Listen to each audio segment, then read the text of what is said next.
is about our secret file. And here's the story. Ma'am Cheryl, magandang araw po. Isa po ako sa masugid na laging sumusubaybay sa mga tips ninyo. Ma'am, ito pong topic na ito ay nakarelate ako. Yung misis ko, matagal na po akong nagsususpecha sa kanya. Buhat ng bumalik ako uli sa ibang bansa galing sa bakasyon. Yung mga naging suspecha ko, ma'am, sa kanya ay totoo.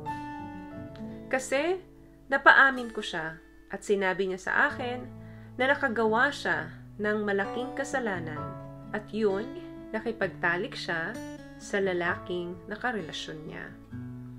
Nasa abroad po ako ngayon. Hindi po ako makapagtrabaho ng maayos dahil nga po sa napaamin ko siya. At humihingi siya ng tawad at pinagsisisihan niya na daw ang nagawa niya sa akin. Ma'am, parang pinagbagsakan ako ng malaking kutsilyo sa dibdib ko. Ang sakit, sobra, ma'am. Kaya hihingi po sana ako ng payo maliban sa aking desisyon. Ang taong karelasyon mo o asawa mo ba, pag ganun ang nagawa nilang kasalanan, ay kaya po ba talaga nilang magbago? At kung karapat dapat pa po ba silang bigyan ng second chance?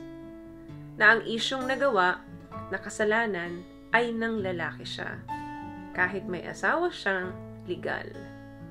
Sana ma'am, mabigyan niyo ako ng tips at advice. Salamat po. Hi sa'yo, kumusta ka? Meron kang dalawang concern dito.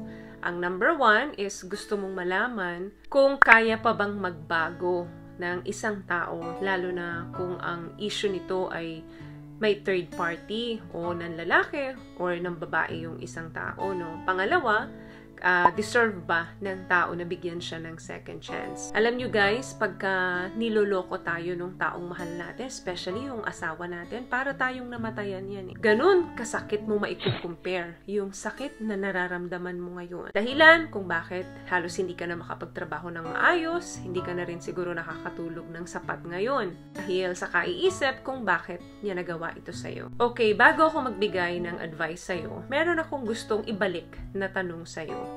Mayroong 3 factors dyan bago tayo magpatawad or bago tayo magbigay ng second chance dun sa kapartner nating nakasakit sa atin.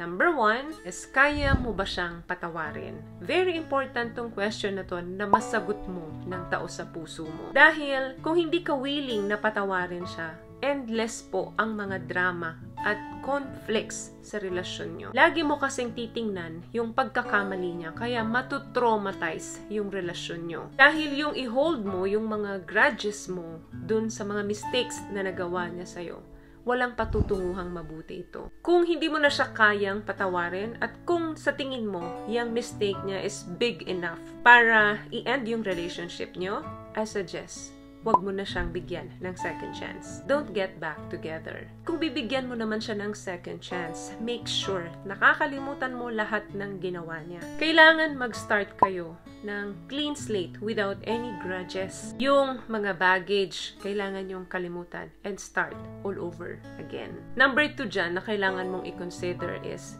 nakikita mo ba sa partner mo na may remorse siya? Ina-acknowledge niya ba at nag-apologize siya dun sa mistake na nagawa niya? Sa kwento mo, yes, nag-apologize siya. So, gaano ka-sincere yung pag-apology niya? Ano yung mga ipinangako niya sa yung promises na hindi na uli mangyayari? At ano yung nakita mong sinseridad sa mga salita at mata niya na pinagsisisihan niya yung mga ginawa niya? At kung enough yon para sa'yo na nakikita mong lubusang nagsisisi na siya dun sa ginawa niya, magandang senyales yun para i-consider sa second chance. Make sure lang na hindi puro words yung lalabas sa bibig niya, kundi sasabayan niya ito ng actions. Wala namang perpekto sa atin, lalo na kung may mga anak kayo. At kung sa tingin mong nagkulang ka talaga sa kanya at inamin niyang naging marupok siya, pwedeng bigyan ng second chance yung mga ganung bagay. But still, nakadepende pa rin yan sa'yo. Number 3 na dapat i-consider mo bago mo bigyan ng second chance is, willing ba kayong i-work out ulit together? Are you both committed to make it work. If you say yes with authentic communication, gratitude, compassion, ino-honor ninyo yung mga personal space ninyo at magiging open na kayo sa isa't isa, willing kayong mag-offer ng malaking changes para lang maayos uli yung relasyon ninyo, pwedeng maging susi yan na magkaroon uli ng healthy relationship. So kung ang tatlong yan na napag-usapan natin dito ay yes lahat ang sagot mo, I think pwede mo siyang bigyan ng second chance. Doon naman sa pangalawang tanong mo kung kaya bang magbago ng isang taong nanloko na. Well, the answer is yes. Pero depende po. Meron pong mga tao na nagsisi talaga, remorseful talaga sila dun sa nagawa nila, lalo na kung isang beses lang naman at yung tipong one night stand lang, naging marupok lang siya nung oras na yon at walang relasyon nang nangyari. In fact, minsan mas bumubuting tao sila after na magawa yon. Pero nakasalala yon kung gaano kalaki yung pagsisisi niya after niya gawin